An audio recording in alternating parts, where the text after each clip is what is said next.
Welcome to my channel. అందరూ ఎలా ఉన్నారండి? ప్రతి ఒక్కరికి ఎంతగానో ఉపయోగపడే మన ఇంట్లో నాకు జీవన చేసుకునే పనులను సింపుల్గా చేసుకొని మనకు పనికి రవ్వని పడేసే వస్తువులని అలా యూజ్ చేసుకుని మన టైంతో పాటు మనీని సేవ్ చేసుకోవడానికి చాలా చాలా మంచి కొత్త యూజ్ఫుల్ టిప్స్ని అయితే ఈ వీడియోలో షేర్ చేయబోతున్నాను. టిప్స్ అయితే చాలా యూజ్ఫుల్గా ఉంటాయి. మిస్ చేయకుండా ఎండింగ్ వరకు చూడండి.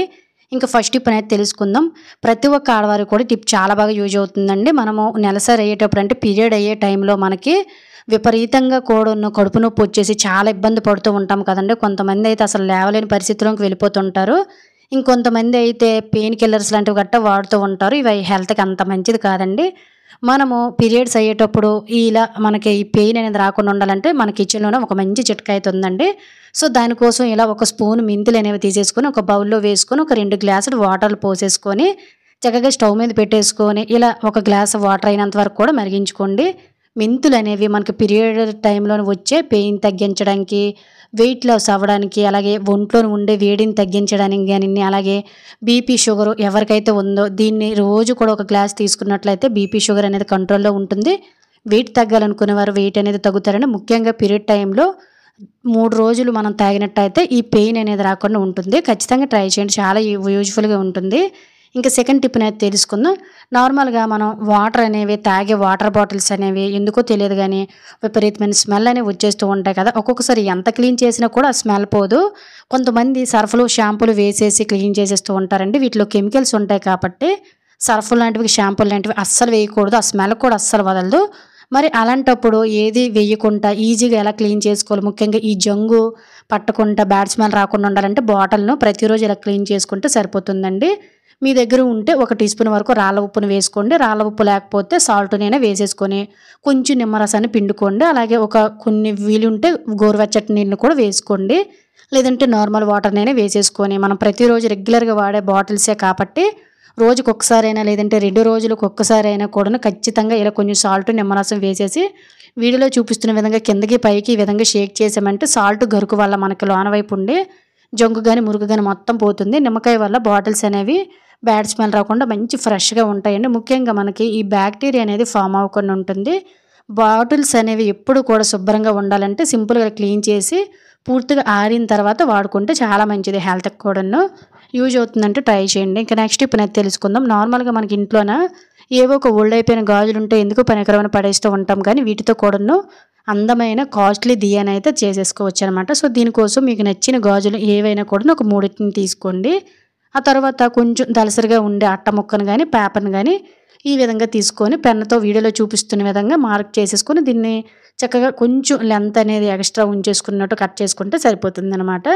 అలాగే ఫ్రెండ్స్ ఇంకో చిన్న రిక్వెస్ట్ అండి, ఇంకా మీరు ఎవరైనా మన ఛానల్ సబ్స్క్రైబ్ చేసుకోలేకపోతే ప్లీజ్ సబ్స్క్రైబ్ చేసుకొని పక్కన బెల్ ఐకాన్ ఆల్ యాక్టివేట్ చేసుకోండి. అలాగే వీడియో కనుక నచ్చినట్లయితే ప్లీజ్ ఒక లైక్ చేసి ఇటువంటి యూజ్ఫుల్ టిప్స్ని మీ ఫ్రెండ్స్ అండ్ ఫ్యామిలీకి షేర్ చేయడం అయితే మర్చిపోకండి. ఆ తర్వాత ఇలా అట్ట పీస్ని అయితే కట్ చేసి పక్కన పెట్టేసాం కదండి. ఆ తర్వాత మనం తీసుకున్న గాజులు ఏవైనా కూడా దానికి వీడియోలో చూపిస్తున్న విధంగా ఇలా మనం పైకి వచ్చేటట్టుగా అయితే గాజుని ఇలా కొంచెం టేపుతో కానీ లేదంటే గమ్తో కానీ లేదంటే కొంచెం దారంతో కట్టేసుకున్న కూడా ఇలా మనకి స్టాండర్డ్గా నిలిచిపోతాయండి. సో ఈ గమ్ అనేది నేను బుక్ షాప్లో అయితే తీసుకున్నాను అనమాట. దీని కాస్ట్ చాలా తక్కువనే ఉంటుందండి. అలాగే చాలా బాగా యూజ్ కూడా అవుతుంది. మీకు కావాలంటే దీని ప్రోడక్ట్ కింద ఇస్తాను, కావాలంటే మీరు ఎవరైనా పర్చేస్ చేసుకోవచ్చు. వీడియోలో చూపిస్తున్న విధంగా ఇలా పైకి గాజులు లేపి ఈ గాజుల్ని కూడా మళ్ళీ పైకి ఈ విధంగా వచ్చేటట్టు అయితే చక్కగా ఇలా మనం చిన్న టేపుని చుట్టేసామనుకోండి చాలా చాలా ఈజీగా మనం దియ్యాన్ని అయితే రెడీ చేసుకోవచ్చండి. మనకి నెక్స్ట్ వచ్చేది ఎలాగో దీపావళి చాలా దగ్గరలోనే ఉంది కాబట్టి ఈజీగా దీపావళికి ఇలా మనము బయట కొనే పనే లేకుండా ఇలా దియ్యేసిని ఎన్ని కావాలంటే అన్ని చేసుకోవచ్చండి. చాలా అందంగా ఉంటుంది. మనము ప్రతి ఫెస్టివల్కి కూడా ఇలా ఇంటి ముందు పెట్టుకోవడానికి చాలా బాగుంటుందండి. ముందైతే మనము కట్ చేసిన చిన్న అట్ట ముక్క అనేది ఉంది కదా, పేపర్ ముక్క, దాన్ని కూడా కొంచెం గమ్ము వేసేసుకొని చక్కగా ఇలా అడుగును గాజు కంటైన్ చేసుకోండి. ఆ తర్వాత ఏదైనా ఒక థ్రెడ్ని కానీ లేదంటే ఇటువంటి ఊలు కానీ ఏదైనా ఉన్నా కొంచెం తీసేసుకొని నార్మల్గా ఊడిపోకుండా ఫస్ట్ అయితే ఒక 3 వేసేసుకొని పైన కూడా ఇంకొక 3 వేసేసుకొని ఎక్కడైనా హ్యాంగ్ చేసుకునే విధంగా మనము చేసేసుకున్నాం అనుకోండి చక్కగా మనకి దియ్య అనేది రెడీ అయిపోతుందండి. మధ్యలోన మీరు ఇటువంటి వాటర్ క్యాండిల్స్ అనేవి మనకి మార్కెట్లో చాలా తక్కువకే వస్తూ ఉంటాయి. లేదంటే మీరు నార్మల్ దీపాన్ని అయినా కూడా ఈ విధంగా పెట్టేసుకున్నాం అనుకోండి. నేను ఇక్కడైతే వాటర్ దియ్యాన్ని అయితే పెట్టానండి. దీపాన్ని కొంచెం వాటర్ వేస్తే సరిపోతుంది. ఈ విధంగా దీపం అనేది మనకి చాలా అందంగా అయితే ఉంటుందండి. ఇలా ఎందుకు పనికిరావని వేస్ట్ గాజులతోటి ఈ దీపావళికి కానీ లేదంటే ప్రతి ఫెస్టివల్కి కానీ అందంగా అలంకరణ చేయాలనుకునేటప్పుడు ఇటువంటి దియ్యేసిని మనకి ఎన్ని కావాలంటే అన్నిటినీ చక్కగా తయారు చేసుకోవచ్చండి. పడేసే గాజులతోటి ఇన్ని ఉపయోగాలు అయితే ఉంటాయి. మనకి ఎన్ని కావాలంటే అన్నిటినీ ఎవ్వరి సహాయం లేకుండా 100నైనా కూడాను చాలా ఈజీగా చేసేసుకోవచ్చనమాట. ఖచ్చితంగా ఈ చిట్కా మీకు యూజ్ అయినట్లయితే ఒకసారి ట్రై చేయండి. చాలా యూజ్‌ఫుల్‌గా ఉంటుంది. అలాగే మీ ఫ్రెండ్స్ అండ్ ఫ్యామిలీకి షేర్ చేయండి కూడాను. ఇంకా నెక్స్ట్ ఇప్పుడైతే తెలుసుకుందాం. మనలో చాలామంది ఆడవారైనా, మగవారైనా, చిన్నవారైనా, పెద్దవారైనా కూడాను కొంతమందికి హెల్త్ ప్రాబ్లమ్స్ వల్ల, ఇంట్లో చేసే పనుల వల్ల గోళ్ళనేవి ఈ విధంగా పెచ్చులుగా, అలాగే సగం సగం ముక్కలు ఇరిగిపోయి కొంతమందికైతే గోళ్ళనేవి కూడా అస్సలు పెరగవండి. చాలామందికి గోళ్ళు పెంచుకోవడం ఇష్టమే కానీ గోళ్ళు పెంచుకున్న కొంత సమయానికి కొన్ని రోజులకి విరిగిపోతూ ఉంటాయి. ముఖ్యంగా మనం బట్టలు ఉతికేటప్పుడు గట్టనో ఎక్కువ కెమికల్స్ ఉంటాయి కదా సోపులో గట్ట వాటి వల్ల ఇరిగిపోతూ ఉంటాయి. ఇలా మనకి హెల్త్ ప్రాబ్లమ్స్ ఉన్న ఇంకేవైనా కూడాను నెయిల్స్ అనేవి డ్యామేజ్ అవ్వకుండా నెయిల్స్ అనేవి చక్కగా పెరగాలంటే సింపుల్‌గా ఇలా ఒకసారి అయితే ట్రై చేయండి. ఏమీ లేదండి. జస్ట్ మనం వెల్లుల్లి అనేది ఉంటుంది కదా కిచెన్‌లోను. వెల్లుల్లిని చక్కగా తీసుకొని నార్మల్‌గా ఇలా వారానికి ఒకసారి గానీ, 10 రోజులకు ఒకసారి గానీ గోళ్ళు డ్యామేజ్ అవుతున్నాయి అనుకున్నట్లయితే సింపుల్‌గా ఒక వెల్లుల్లి రెబ్బకి ఈ విధంగా మన నెయిల్స్‌ని వీలుంటే పెట్టి ఉంచండి. లేదనుకున్నట్లయితే ఇలా కొంచెం రుద్ది చూడండి. నెయిల్స్ అనేవి డ్యామేజ్ అవ్వకుండా చక్కగా పొడిబారిపోకుండా గ్రోత్ పెరుగుతాయండి. ఖచ్చితంగా ట్రై చేయండి ఎవరికైనా యూజ్ అవుతుందంటే. ఇంకా నెక్స్ట్ ఇప్పుడైతే తెలుసుకుందాం. మనలో చాలామంది ఆడవారు ఫేస్ చేసే ప్రాబ్లమ్ ఏంటంటే కొంతమందికి బేబీ హెయిర్ అనేది ఈ విధంగా అన్ని క్లిప్స్‌ని పెట్టినా లేదంటే ఎంత బ్యాక్‌కి దువ్వినా కూడాను ఈ బేబీ హెయిర్ అనేది చిన్న చిన్న ముక్కలుగా ఉంటాయి కాబట్టి సో ఇది వెనక్కి వెళ్ళదు. ముఖ్యంగా జర్నీలో అనుకోండి ఇంకా అసహ్యంగా అయిపోతుంటుంది. ముఖ్యంగా మన తలకి స్నానం చేసేటప్పుడు గానీ, లేదనుకున్నట్లయితే ఉంగరాల జుట్టు ఉండేవారు చాలా ఇబ్బందిగా ఫీల్ అవుతుంటారు ఈ ప్రాబ్లమ్ వల్ల. సో, మనకి ఈవినింగ్ వరకు కూడాను మళ్ళీ మన జుట్టుని చెరిపినంత వరకు కూడా అది చెరగకుండా ఉండాలంటే సింపుల్‌గా ఇలా ట్రై చేయండి. ఏమీ లేదు ఇటువంటి అలోవెరా జెల్ అనేది ఇంట్లోనే ఉంటుంది కదా! మీరు కావాలంటే డైరెక్ట్‌గా అలోవెరా మొక్కనైనా తీసుకోవచ్చు మొక్కని. దీన్ని కొంచెం అలోవెరా జెల్‌ని ఈ విధంగా కొంచెం దువ్వెన మీద వేసేసుకొని దాన్ని స్ప్రెడ్ చేసుకొని వీడియోలో చూపిస్తున్న విధంగా ఇలా మన హెయిర్‌కి ఇలా చక్కగా అప్లై చేశామనుకోండి. ఈ అలోవెరా జెల్ అనేది హెయిర్ గ్రోత్‌ని పెంచడానికి, అలాగే హెయిర్ అనేది నల్లబార్చడానికి చాలా బాగా యూజ్ అవుతుందండి. ముఖ్యంగా బేబీ హెయిర్ అనేది వెనక్కి చాలా నీట్‌గా పెరుగుతుంది. హెయిర్‌కి కూడా ఎటువంటి డ్యామేజెస్ అనేది కూడా ఉండదనమాట. ప్రతిరోజు బయటికి వెళ్ళేటప్పుడు ఈ బేబీ హెయిర్ ఎవరికైతే ఇబ్బంది పెడుతుందనుకుంటారో చాలా చాలా బావుంటుందండి టిప్పు. మీరు తలకు స్నానం చేసేటప్పుడు కూడాను హెయిర్ అనేది ఎక్కువగా పైకొచ్చేస్తుంది కదా! అలాంటప్పుడు ఈ టిప్ చాలా బాగా యూజ్ అవుతుంది. నేను తలకి ఆయిల్ పెట్టుకున్నాను కాబట్టి మీకు ఇలా కనిపిస్తుందనమాట. ఒకసారి ట్రై చేయండి మీకే రిజల్ట్ అనేది తెలుస్తుంది. నార్మల్‌గా మనం బాత్రూమ్ వాడేసిన తర్వాత బ్యాక్ సైడ్ చిన్న ఫ్రెష్ ట్యాంకర్ ఉంటే దీన్ని ప్రెస్ చేసి వదిలేస్తూ ఉంటాం కదండీ. బాత్రూమ్ పార్టీని క్లీన్ చేస్తాం, బాత్రూమ్‌ని కూడా క్లీన్ చేస్తాం కానీ బాత్రూమ్ బ్యాక్ సైడ్ ఉండే ఈ ఫ్రెష్ ట్యాంకర్‌ని అయితే అస్సలు క్లీన్ చేయలేము. ఎందువల్లంటే ఇది ఒకవేళ క్లీన్ చేసేటప్పుడు కూడా ఏదైనా డ్యామేజ్ అయిందంటే మనకు చాలా ఎక్కువ ఖర్చు కూడా అవుతుందండి. అలా అని వదిలేసామంటే నీరనేవి అలా స్టోరేజ్ ఉంటూనే ఉంటాయి కాబట్టి మట్టి ఇలా పట్టేసి ఒక్కోసారి లోన వైపు పురుగులు కూడా ఫామ్ అయిపోయి విపరీతమైన స్మెల్ అనేది వచ్చేస్తూ ఉంటుందండి. ఇది హెల్త్‌కి అస్సలు మంచిది కాదు.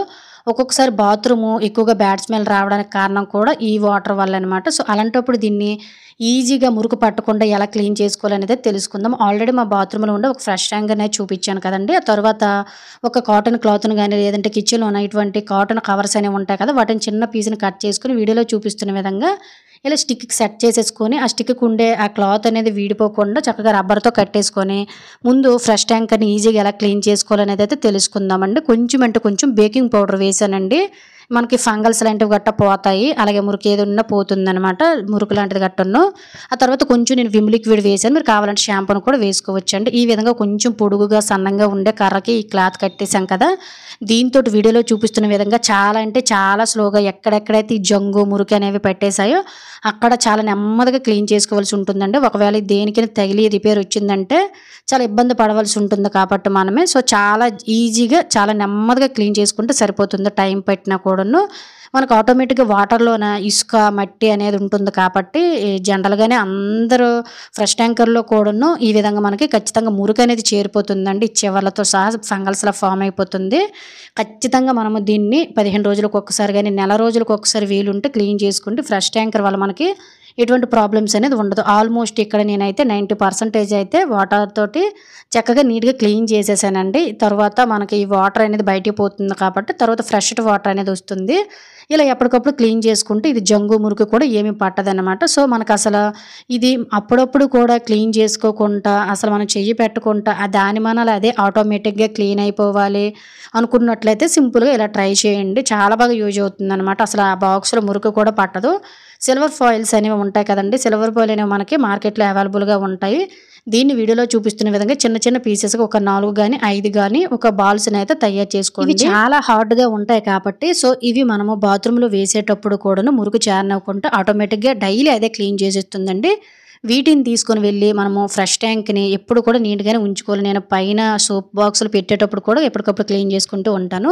ఇలా 4 గాని, 5 గాని వేరు వేరు ప్లేస్‌లోనే ఈ విధంగా వేసేసి వాటర్ ప్రెస్ చేసేసిన తరువాత వాటర్ అనేది మనకి వచ్చేటప్పుడు అంటే ఈ ట్యాంక్‌లోకి నిండేటప్పుడు ఈ సిల్వర్ ఫాయిల్స్ అనేవి అటు ఇటు రొటేట్ అవుతాయండి. ఇవి గరుకుగా ఉండడం వల్ల బాక్స్‌లో అటు ఇటు తిరగడం వల్ల మురుకు అనేది చేరనివ్వకుండా ఒకవేళ ఫంగల్స్ లాంటివి, జంగు లాంటివి ఏది పెట్టినా ఆటోమేటిక్‌గా క్లీన్ చేసేస్తూ ఉంటాయన్నమాట. ఈ విధంగా ఫ్రెష్ ట్యాంకర్ ఎప్పుడు కూడా నీట్‌గా ఉంటుంది. బాత్రూమ్ కూడా ఎప్పుడు స్టక్ అవ్వకుండా చాలా శుభ్రంగా ఉంటుంది. ఖచ్చితంగా ట్రై చేయండి. ఇది ఫ్రెండ్స్ ఈరోజు వీడియోలో అయితే టిప్స్ అన్ని మీకు యూజ్ అయ్యాయని అనుకుంటున్నాను. టిప్స్ గనుక యూజ్ అయినట్లయితే please like, share, subscribe my channel. Thank you for watching.